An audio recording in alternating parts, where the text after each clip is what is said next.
الحمد لله وكفى والصلاة والسلام على من لا نبي بعده.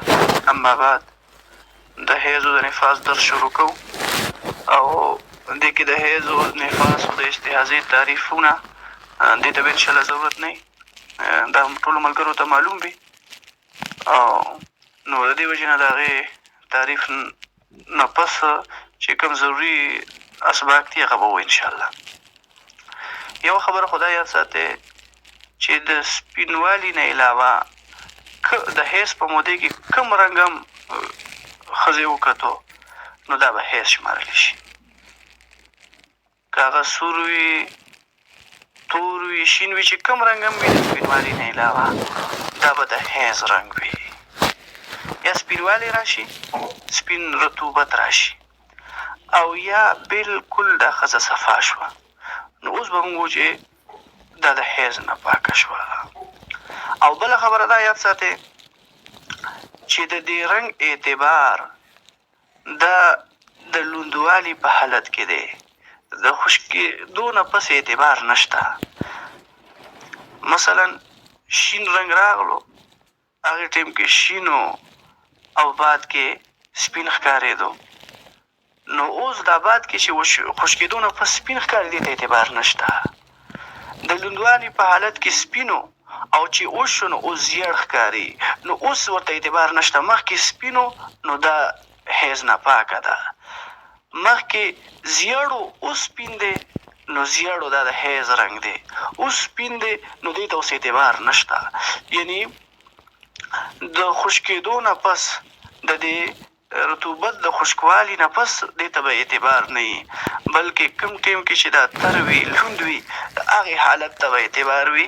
په هغې حالت کې چې کم رنګ وي بس هغې اعتبار سره به موږ ګورو چې دا حیض دی او که نه دی. او د حیض راتلو کم از کم عمر هغه 9 کاله دی. د 9 کالو نه پیله حیض نشي راتلی. که یوې ماشومې ته د 9 کالو نه پیله وینه راغله، سره وینه راغله، توره کومه وینه هم راغله، نو دا به استحاضه وي دا وینه، او دا به حیض نه وي. ولې چې 9 کالو نه پیله د حیض وینه نشي راتلی. خو دا خبر یاد ساتئ چې دا 9 کاله دا قمري دي، شمسي نه دي. 9 کاله دا جوړیږي شمسي اعتبار سره 8 کاله 9 میاشتې، 8 کاله 9 میاشتې. یعنی دا مونږ چې کوم حساب کوو جنوري فروری دې اعتبار سره، دې اعتبار سره که یوه ماشومه یوه جینۍ هغه 8 کاله 9 میاشتو ته ورسېده او دې نه پس وینه راغله نو دا به د حیض وینه وي. او که د 8 کاله 9 میاشتو نه پیله وینه راغله نو دا به د استحاضې وینه وي. او د حیض چې وینې راتلو زیات نه زیات عمر دا 55 کاله دی. عام طور باندې 55 کاله نه پس ښځې له د حیض وینه نه راځي. دا 55 دا جوړیږي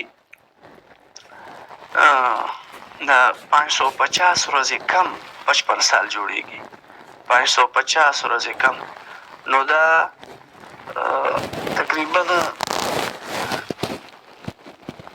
دا 53 سال 15 میاشتې 20 ورځې جوړیږي. دا 55 سال دا خو شمسي دي او قمري 53 کاله 15 میاشتې او 20 ورځې جوړیږي. که یوه ښځه دې عمر ته ورسېدله 53 کاله 15 میاشتې 20 ورځو ته ورسېده نو عام طور باندې دې نه پس دې ښځې له حیض نه راځي. که سره وینه راغله یا توره وینه راغله نو بیا به حیض وي.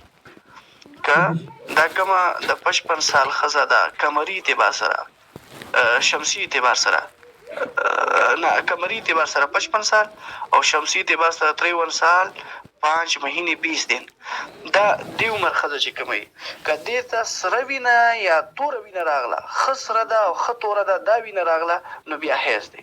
باقي رنګونه به حیض نه وي، باقي رنګ کې کومه وینه هم راغله دا به حیض نه وي. که داسې وه چې د دې ښځې عادت و دې له به شنه وینه راتله دې له به زیړه وینه راتله دې له بل رنګ وینه راتله د دې عادت و نو چې د دې عادت و بیا وله راشي د بشپړ سال نه پس هم نو بیا به هم حیض وي خو که د دې عادت نه و د دې نورو وینو او سره او تورې وینې نه علاوه سرې او تورې وینې علاوه بل رنګ وینه راغله نو دا به حیض نه وي